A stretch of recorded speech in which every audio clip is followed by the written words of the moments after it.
బట్టతలతో బాధపడుతున్నారా? ఆధునితనమైన పద్ధతిలో hair transplantation చేయబడును. Face clinic, Hyderabad. నమస్తే అమ్మా. నమస్తే అమ్మా. అమ్మా, సూర్యగ్రహణం మరి ఈ రోజు ఏంటి, ఎలాంటి నియమాలు పాటించాలి, గ్రహణం రోజు ఎలాంటి జాగ్రత్తలు తీసుకోవాలి, ఏ విధంగా ఉండాలి, అండ్ మన మీద అసలు ప్రభావం ఎంతవరకు ఉందమ్మా? సూర్యగ్రహణం అంటే ఏమిటమ్మా? గ్రహించటం, అంతే. తీసుకోవడం. సూర్యుణ్ణి గ్రహిస్తుంది అంటే ఈసారి కేతుగ్రస్త అనుకుంటాను. కేతుగ్రస్త సూర్యగ్రహణం అంటే కేతువు సూర్యుణ్ణి ఆక్రమిస్తుంది అమ్మా. అంటే సూర్యకాంతి మన మీద పడకుండా మధ్యలోకి కేతువు రావడం, అందువల్ల సూర్యకాంతి భూమి మీద పడదు. ఇది అంతరిక్షంలో జరిగేటటువంటి ఒక అద్భుతమైన విన్యాసం. ఎంత మంచి జరుగుతూ ఉంటాయి. అవునవునవును. చాలా ఆలోచిస్తే అసలు ఆటలు ఏమిటి, ఆ విలాసాలు ఏమిటి, ఆ నృత్యాలు ఏమిటి, ఇవన్నీ ఇలా జరుగుతూ ఉండే దీని మీద ప్రభావం ఎలా ఉంటుంది అన్నది కదా మీరు అడిగేది. సూర్యుడి యొక్క ప్రభావం మనిషి మీద ఎలా ఉంటుందో ఆలోచిస్తే ఆ సూర్యకాంతి పడనప్పుడు ఎలా ఉంటుందో చాలా తేలిగ్గా అర్థమవుతుంది. అంతే, కరెక్ట్ గా చెప్పారు. ఎంత తేలిగ్గాను అర్థమవుతోంది. సూర్యుడు ఉదయిస్తున్నాడు అనగానే 4:30-5 మధ్యలో తప్పనిసరిగా ఎట్లాంటి వాళ్ళకి మెలకు వస్తుందమ్మా? అనారోగ్యం ఉండో నిద్ర మాత్రం వేసుకుంటేనో తప్ప. అవునవును. అయితే మనం అప్పుడు లేవం, కానీ లేవమని మన ఆత్మని ప్రబోధిస్తున్నాడు సూర్యుడు. కానీ మనం లేవం. పక్షులు లేస్తాయి, పసిపిల్లలు లేస్తారు, పశువులు లేస్తాయి. మనం కూడా చిన్నప్పుడు లేచాము, పెద్ద అయ్యాక మానేస్తాం. అంటే నిద్ర కూడా ఎప్పుడు వస్తుంది? సూర్యకాంతి లేనప్పుడే నిద్ర వస్తుంది. అవును. శరీరంలో మనం తిన్న ఆహారం అరిగేటటువంటిది కూడా సూర్యకాంతి ఉన్నప్పుడే. ఆరోగ్యంగా ఉండదలుచుకున్నటువంటి వాళ్ళు సూర్యోదయానికి ముందు గాని సూర్యాస్తమయం తర్వాత గాని ఘన పదార్థాలు తినరు. అంటే అరుగుదల తక్కువ ఉంటుందని. అందుకే కార్తీక మాసంలో సూర్యకాంతి తక్కువ ఉంటుంది గనక ఆహారాన్ని నియమంగా తీసుకుంటారు. ఇలా ఉంటుంది కనుక ఇవన్నీ కూడా అనుకోకుండా ఒక్కసారి ఇట్లా ఒక కుదిపినట్టు ఆగిపోయాయను. శరీరంలో కొంచెం ఇబ్బంది ఉంటుంది. ఓకే. ఆ ఇబ్బంది వల్ల మన ఆరోగ్యం దెబ్బతినకుండా ఉండడానికి కొన్ని నియమాలు చెప్పారు. అటువంటి వాటిల్లో ప్రధానంగా చెప్పేది ఏమిటి అంటే, గ్రహణ సమయానికన్నా 3 గంటల ముందే ఘన పదార్థాలు తీసుకోండి. గ్రహణ సమయంలో అరుగుదలకి కావలసిన పదార్థం లేకుండా చూసుకోండి. అంటే అరిగిపోయి ఉండాలన్నీ. ఓకే. అసలు ఖాళీగా కాదు, ఉండలేమో అనిపిస్తే కాసిని గ్రహణ సమయంలో తీసుకోకుండా అంతకన్నా ముందే కాస్త పాలు అట్లాంటి ద్రవ పదార్థాలు తీసుకొని గ్రహణ సమయంలో ఏమీ తీసుకోకుండా ఉండడం అన్నది చాలా ఉత్తమమైనటువంటి పద్ధతి ఆరోగ్య దృష్ట్యా. ఇంకా మరి ఆరోగ్యం మాట ఉంచి మనకి ఇంకేదైనా దానివల్ల ప్రయోజనం కావాలా అంటే మానవుడు ఎట్లా ఆలోచిస్తాడంటే ఏది జరిగినా దాని నుంచి నాకేమిటి అని ఆలోచిస్తాడు. కరెక్ట్ అమ్మా. మరి అంతరిక్షంలో జరిగే ఈ గొప్ప విన్యాసం ఉందే, దీనివల్ల నాకేమిటి ప్రయోజనం అంటే ఆ సమయంలో గ్రహణం అంటే పట్టడం అన్నాం కదా, పట్టు ఎక్కువ ఉంటుంది. అందులోనూ సూర్యుడు ఆత్మకారకుడు, అందువల్ల ఆ సమయంలో ఏది తీసుకున్నా పట్టుగా ఉంటుంది. కనుక పూర్వం ఏదైనా మంత్రాలు ఇస్తే గ్రహణ సమయంలో ఇచ్చేవాళ్ళు. గ్రహణం వస్తోంది, ఏదో దిష్టి మంత్రమో ఆ మంత్రమో కామెర్ల మంత్రం ఇట్లాంటివి ఉంటాయి కదా చిన్న చిన్నవి. ఈ మంత్రం పెద్దవి కూడా ఆ సమయంలోనే ఇచ్చేవారు. ఆఖరికి శివుణ్ణి ధ్యానం చేస్తున్నటువంటి పోతనామాచ్యుల వారికి కూడా రామచంద్రమూర్తి దర్శనం ఇచ్చి భాగవతం అనువాదం చేయమని చెప్పింది కూడా గ్రహణ సమయంలోనే.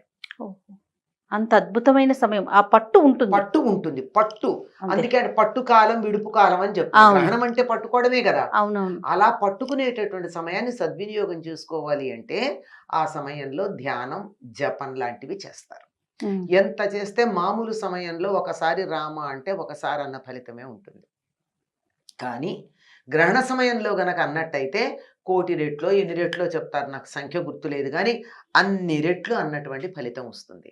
అది పరిపూర్ణంగా రావాల్సిన ఫలితం రావాలంటే గ్రహణ సమయం ఏది ఉందో ఆ సమయానికి కాస్త ముందు గ్రహణం మొదలు పెట్టంగానే స్నానం చేసి జపానికో ధ్యానానికో కూర్చుంటే పట్టుంటుంది. నేను కొంతమందిని చూశాను. ఆ సమయం చిన్నవాళ్లే, పెద్దవాళ్ళు కూడా కాదు.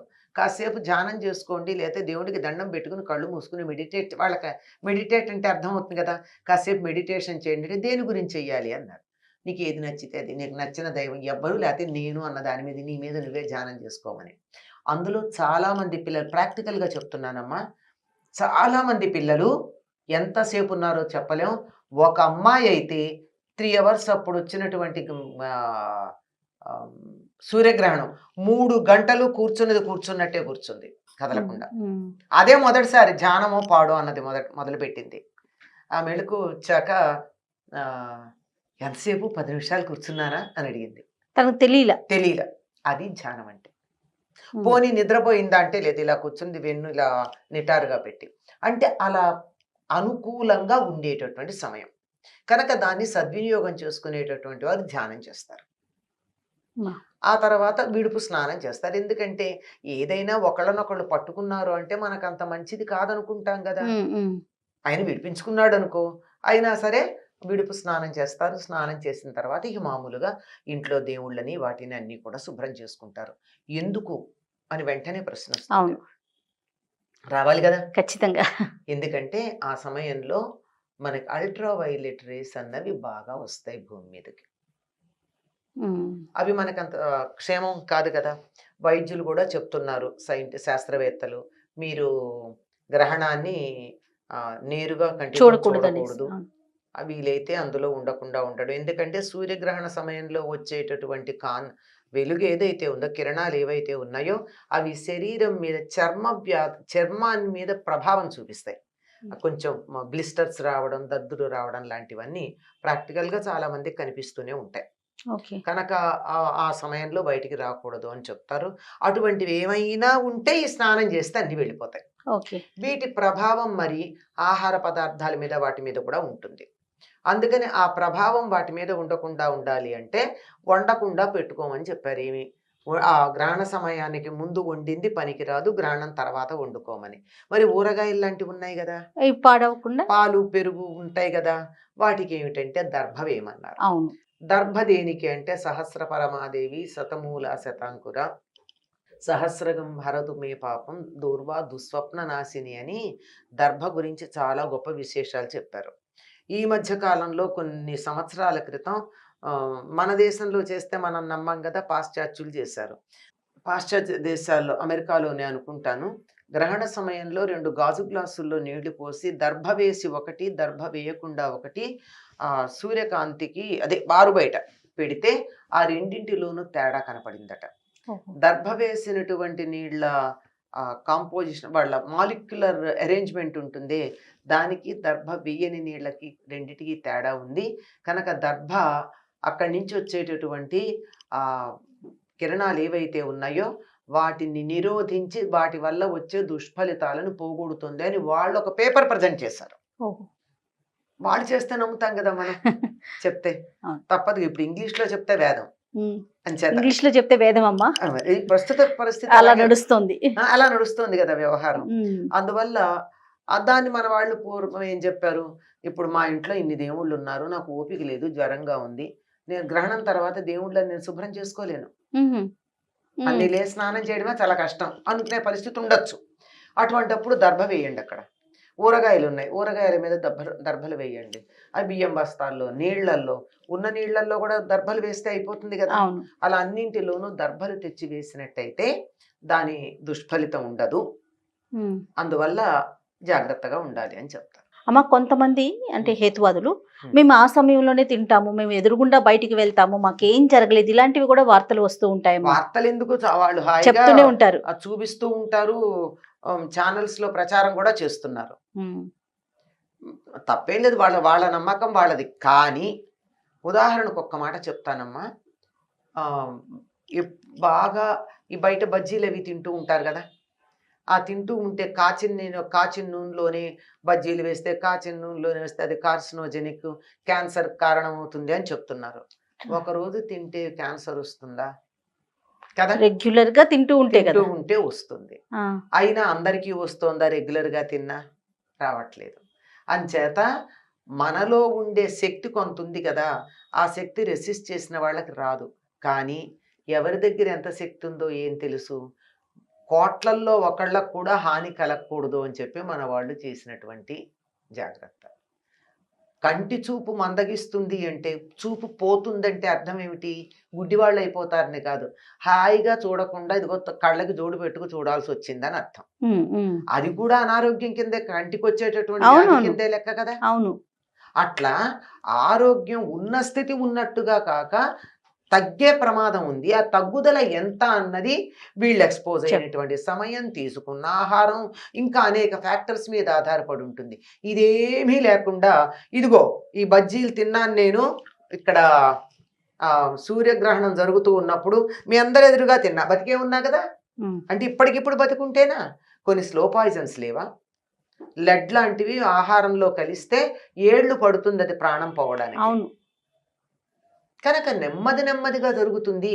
నెమ్మదిగా కూడా ఈ జనరేషన్స్ తరాలలో ఉన్నటువంటి పిల్లలు, భవిష్యత్ తరాల వాళ్ళు పుష్టిగా, బలంగా, ఆ జనరేషన్ అంతా బాగుండాలి, మన జాతి అంతా అని ఆలోచించి తరతరాల ఆరోగ్యం దృష్టిలో పెట్టుకుని చెప్పినటువంటి దీన్ని ఒక్క క్షణంలో ఇన్స్టెంట్ ఫుడ్ లాగా ఇన్స్టెంట్ డెత్ వస్తుందని అనుకుంటే ఎట్లా కుదురుతుంది? అవును. ఇప్పుడు ఏళ్ల తరబడి తింటుంటే కదా ఆ ఇన్స్టెంట్ ఫుడ్స్ వల్ల అనారోగ్యం వచ్చిందని ఇన్స్టెంట్ డెత్ చెప్తున్నారు. అంటున్నారు. నిజంగా అవి కూడా చూస్తున్నాం కదా. అదే అంటున్నా, ఉన్నట్టుండి పడిపోతున్నారు, చనిపోతున్నారు కదా, ప్రాణాలు పోతా ఉన్నాయి. అదే తిన్న వెంటనే కాదు కదా, కాదు కదా, కొన్నేళ్ల పాటు తింటే అవుతోంది. అట్లాగే ఇట్లాంటి వరుసగా జరిగితే ఎప్పుడు ప్రమాదం వస్తుందో కనుక జాగ్రత్త పడమని చెప్పేటటువంటిది. ఈ సమయంలో జీవ ప్రక్రియ పూర్తిగా ఆగిపోతుంది అనేటటువంటి సంగతి మొక్కల మీద, జంతువుల మీద పరిశోధన చేసి చెప్పారు.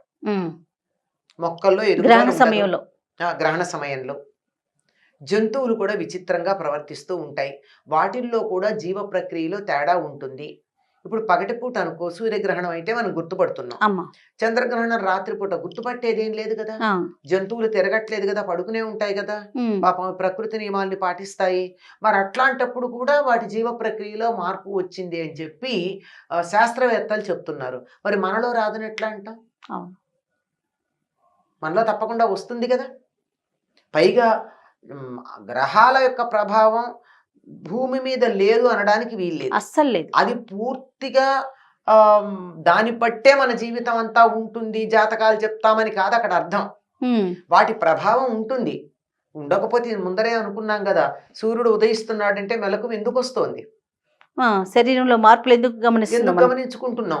ఇవన్నీ జరుగుతూ ఉన్నప్పుడు ముఖ్యంగా మనం గమనించకపోయినా చెట్లను చూస్తే తెలుస్తోంది. ఇలా లేచేటప్పటికి ఇలా వేలులాగా ఉండేటటువంటి మందార పువ్వు 7వ 8వ అయ్యేటప్పటికి ఇలా విచ్చుకుని ఇలా చెయ్యిలాగా తయారవుతుంది కదా. అవును. ఇవన్నీ ప్రత్యక్షంగా చూస్తూ వేటి ప్రభావం లేదని ఎట్లా అంటాం? అయితే ఎంత ఉంది అన్న దాన్ని బట్టి మనం దాన్ని ఎంత అదుపులో పెట్టుకోగలం అన్న దాన్ని ఆలోచించాలే తప్ప అసలు లేదు అని చెప్పడానికి లేదు. కనుక ఈ ప్రభావం ఒకవేళ చెడుగా ఉంటే ఎవరికి ఎటువంటి హాని కలగకుండా ఉండడానికి, ఇవాళ కాకపోతే కాలక్రమంలో కూడా ఎటువంటి హాని కలగకుండా ఉండడానికి తీసుకోవాల్సిన జాగ్రత్తలు. రైట్. నమస్తే. నమస్తే అమ్మా.